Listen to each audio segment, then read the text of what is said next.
যদি তার বউ থাকে, অনুমতি যদি দিয়ে থাকে তাহলে করবো, আর যদি বউর অনুমতি না থাকে তাহলে আমি করবো না। কারণ আমি চাই না আমি একটা নারী হয়ে একটা নারী মনে কষ্ট দিতে, তার সংসারটা ভাঙতে চাই না। দর্শক আসসালামু আলাইকুম, জীবন গল্প চ্যানেলে আপনাদের সবাইকে স্বাগতম।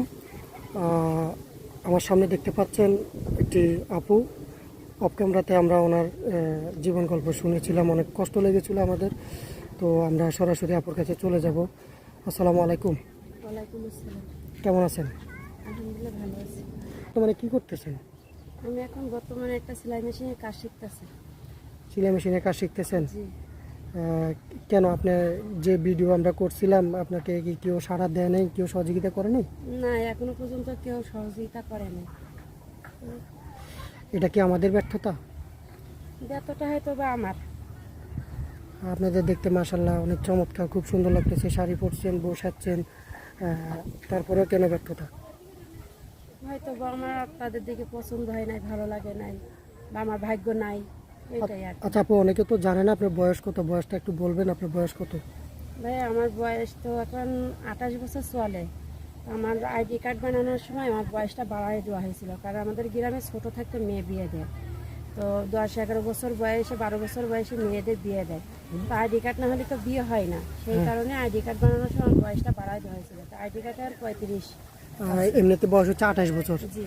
আর বয়স 28 বছর না? জি। তো যাই হোক, 28 বছর বয়স, এখন আপনি কিরকম বয়সের পাত্র চাচ্ছেন?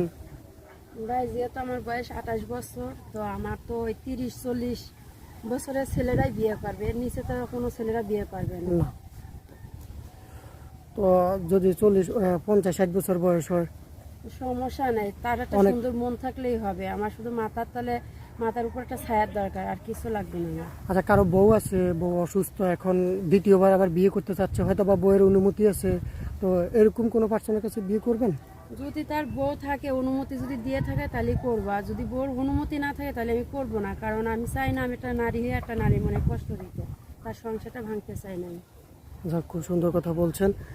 এখন কথা হচ্ছে, আপনি ভালো একটা মনের মানুষ চাচ্ছেন, তার কি টাকা পয়সা থাকতে হবে, না গরিব হলেও চলবে? না, গরিব হলেই চলবে, তো আর তার শুধু সুন্দর একটা মন থাকলেই হবে। আচ্ছা, যাই হোক, যাতে আমার আদর ভালোবাসা দিয়ে সে রাখতে পারে। আমার জীবনে যে পিছনে যে ঘটনাগুলো ঘটে গেছে, এই ঘটনাগুলো যাতে আর সামনে সামনে না আসে, একটু ওই শান্তিতে থাকতে চাচ্ছেন, এই তো?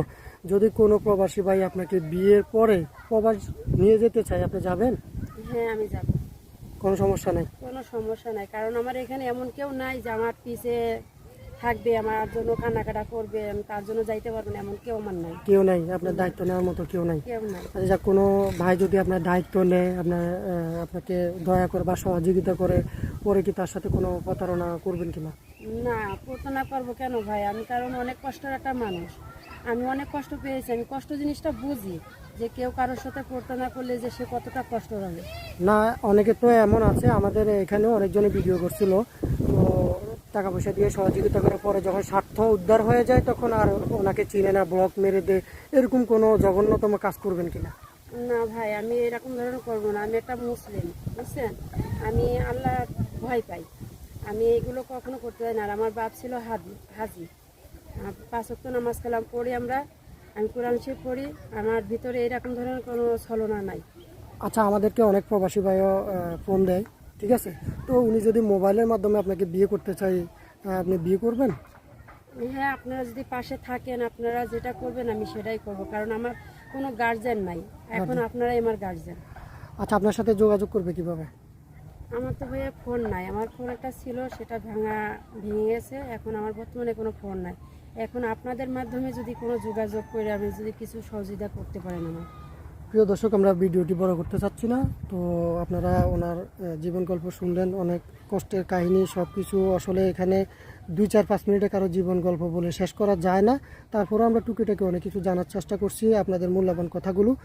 তো ওনাকে যদি কারো পছন্দ হয়, স্ক্রিনশট মেরে ছবি পাঠিয়ে দিবেন। স্ক্রিনে আমাদের ইউটিউব চ্যানেল কর্তৃপক্ষের নাম্বার দেওয়া থাকবে, ইমো হোয়াটসঅ্যাপে ভয়েস দিয়ে দিবেন। কেউ বারবার কল করে বিরক্ত করবেন না, ভিডিও কল একদম দিবেন না। সবাই ভালো থাকবেন, সুস্থ থাকবেন, আল্লাহ হাফেজ।